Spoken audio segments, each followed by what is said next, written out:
সাহস? রাতে একা শোনার সাহস আছে তো? নমস্কার সবাইকে। বৃত্তি স্টোরি হাউসের 31 নম্বর এপিসোডে আপনাদের সবাইকে স্বাগত জানাচ্ছি। আজকে যে গল্পটা তোমাদের সাথে শেয়ার করতে যাচ্ছি সেটা বেসিক্যালি মরে যাওয়ার পরে আত্মাদের যে নিজেদের অস্তিত্ব বজায় রাখার জন্য যে সংকেতগুলো দেয় সেই নিয়ে একটা ঘটনা। বেশি গভীরে যাব না, তো যারা যারা চ্যানেলটায় নতুন আছো চ্যানেলটাকে সাবস্ক্রাইব করে নাও আর বেল আইকনটা অলে সিলেক্ট করে নাও, কারণ এইরকম ঘটনা এখানে সবসময় আসতে থাকবে। তো চলো বন্ধুরা, আমরা আস্তে আস্তে ঘটনার দিকে যাই। এটি একটি ভয়ানক এবং রহস্যময় ঘটনা যা সত্য ঘটনা হিসেবে শেয়ার করা হয়েছে। কাহিনীটি গ্রাম্য পরিবেশে এক মৃত্যুর পরবর্তী সময়ে ঘটে থাকা অস্বাভাবিক ঘটনাগুলো নিয়ে। মৃত আত্মার ইন্তেকালের পর তার আত্মার মাগফেরাতের জন্য প্রচেষ্টার মধ্যে পরিবার এবং গ্রামের লোকের বিভিন্ন অদ্ভুত এবং অস্বাভাবিক অভিজ্ঞতার মুখোমুখি হয়। এটি কোনো গল্প নয়, এটি একটি বাস্তব সত্য ঘটনা। আজ থেকে প্রায় 5 বছর আগের ঘটনা। আমার এক ফুপির ইন্তেকালের কথা শুনে গ্রামের বাড়িতে চলে আসি। এসে দেখি আমাদের সবার মায়া কাটিয়ে উনি চলে গেছেন কবর দেশে। যাই হোক, তার মৃত্যুর সংবাদ মাইকে প্রচার করার পর কবর খুঁড়তে কিছু লোক ব্যস্ত হয়ে পড়ে। কবরের পাশে বন্দোবস্ত করা হলো। আমাদের বাঁশবাগান থেকে আমাদের এক সম্পর্কিত দাদা হাতে ন্যস্ত হলো কবরের বাঁশের চাঙি, বেড়া ইত্যাদি।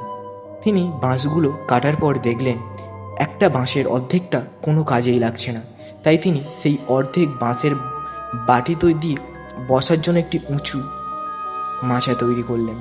মূল কথায় আসা যাক। লাশকে গোসল থেকে শুরু করে কাফন এবং জানাজা পড়ানো হলো।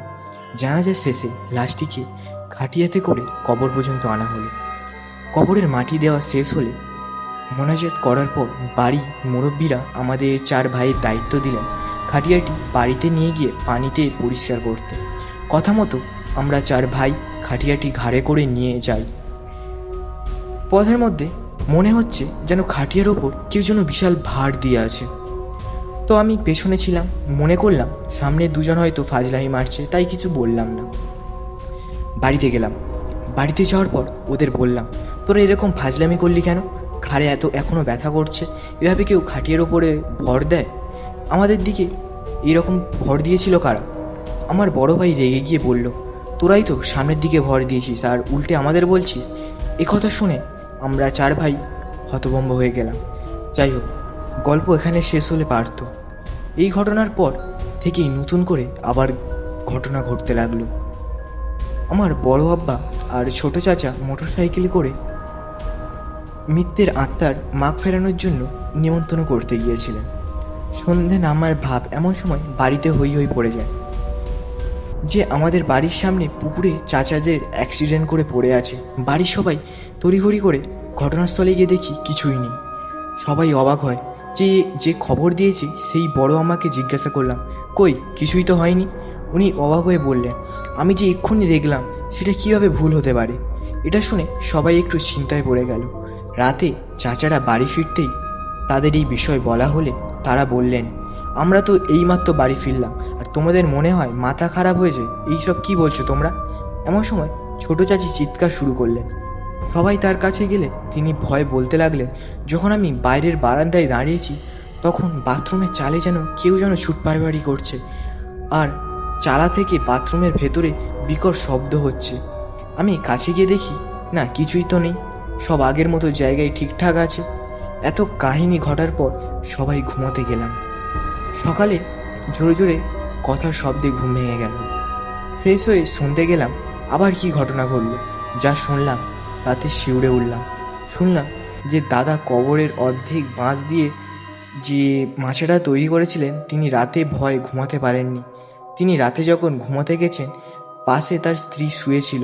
মাঝরাতে হঠাৎ তার স্ত্রী চিৎকার করে উঠে দাদা বললেন, কি হয়েছে?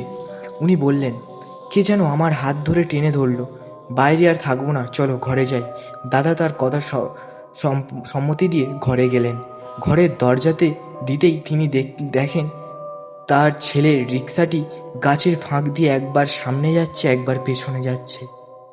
কিন্তু মজার বিষয় হলো রিক্সায় কোনো চালক ছিল না আর রিক্সাটি ছিল তালাবদ্ধ এবং গাছগুলো ছিল এলোমেলো।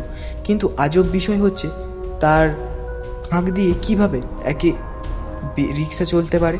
আর অদ্ভুত ব্যাপার ঘটল তখন যখন দরজা খোলা হলো, দেখা গেল সবের জায়গা আছে।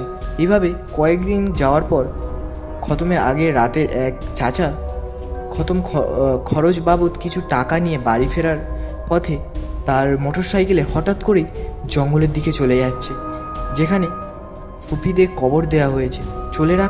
বলে রাখা ভালো, আমাদের বাড়ির পেছনে পারিবারিক কবরস্থান, তারপর রাস্তা, তারপর আবার কবরস্থান। যাই হোক, ফুপিকে মাটি দেওয়া হয়েছে দ্বিতীয় কবরস্থানে।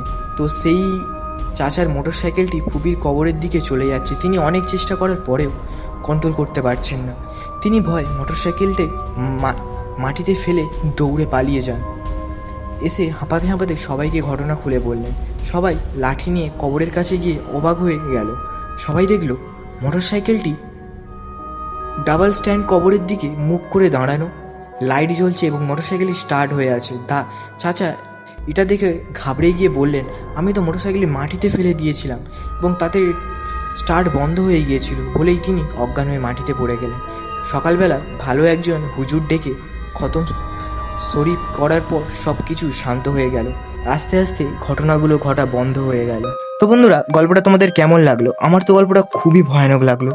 তোমাদের যদি ঘটনাটা ভালো লেগে থাকে তো ভিডিওটা এক লাইক এবং একটা সুন্দর কমেন্ট করে যাবে, আর তোমাদের বন্ধুদের কাছে শেয়ার করে দেবে এবং চ্যানেলটাকে সাবস্ক্রাইব করে দাও। আবারও ফিরে আসবো নতুন কোনো ভৌতিক ঘটনা নিয়ে।